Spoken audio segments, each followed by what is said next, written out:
Bienvenue, bonsoir à tous. C'est un plaisir de démarrer la semaine avec vous sur RTI 1.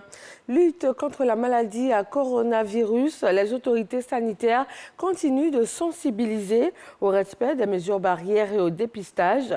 Partout dans le monde, la vaccination est présentée comme la meilleure alternative. En Côte d'Ivoire, les vaccins Pfizer et AstraZeneca sont disponibles. Les étudiants et le personnel de l'Institut national de formation des agents de santé INFAS se sont fait vacciner aujourd'hui, 6 septembre.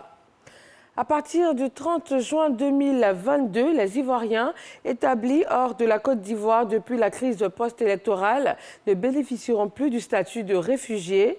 Depuis ce matin, une rencontre régionale se tient à Abidjan sur le sujet avec le gouvernement ivoirien et le Haut Commissariat des Nations Unies pour les réfugiés.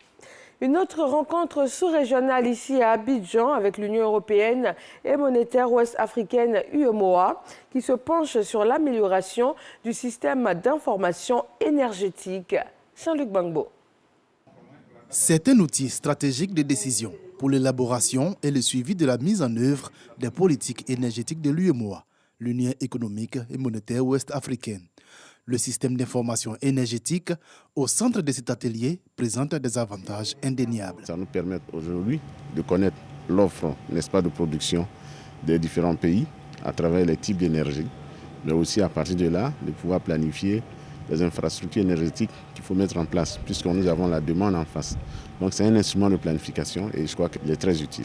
En échangeant leur expérience ainsi que les données sur le secteur, les experts venus des 8 pays membres de l'UEMOA contribueront tant à l'amélioration de la culture de la comptabilité qu'à la planification énergétique.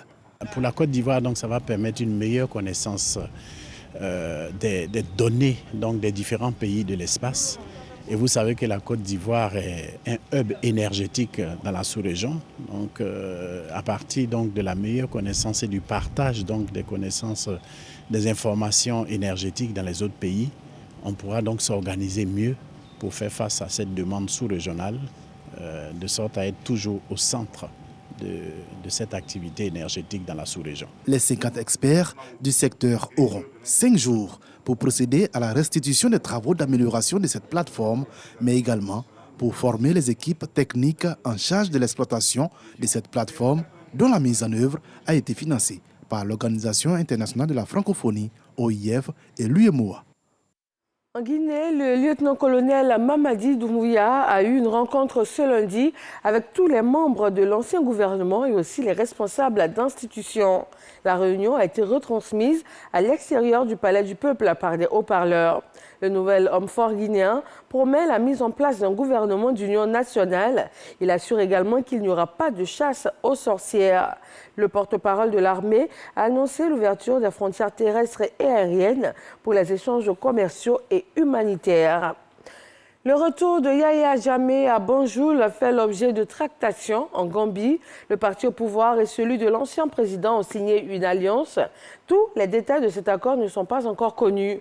Mais d'après des sondages, déjà 73% de la population réclame des poursuites judiciaires contre l'ex-président et craint que cette nouvelle alliance ne mette fin aux travaux de la commission d'enquête contre Yahya Jammeh. Maria Kolesnikova, une grande figure de l'opposition de la contestation de l'été 2020 en Biélorussie, a été condamnée à 11 ans de prison. Elle a été reconnue coupable de complot visant à s'emparer du pouvoir, d'appel à des actions portant atteinte à la sécurité nationale et de création d'une formation extrémiste. Merci de toujours nous suivre sur RTI 1. Je vous retrouve après le match ce soir.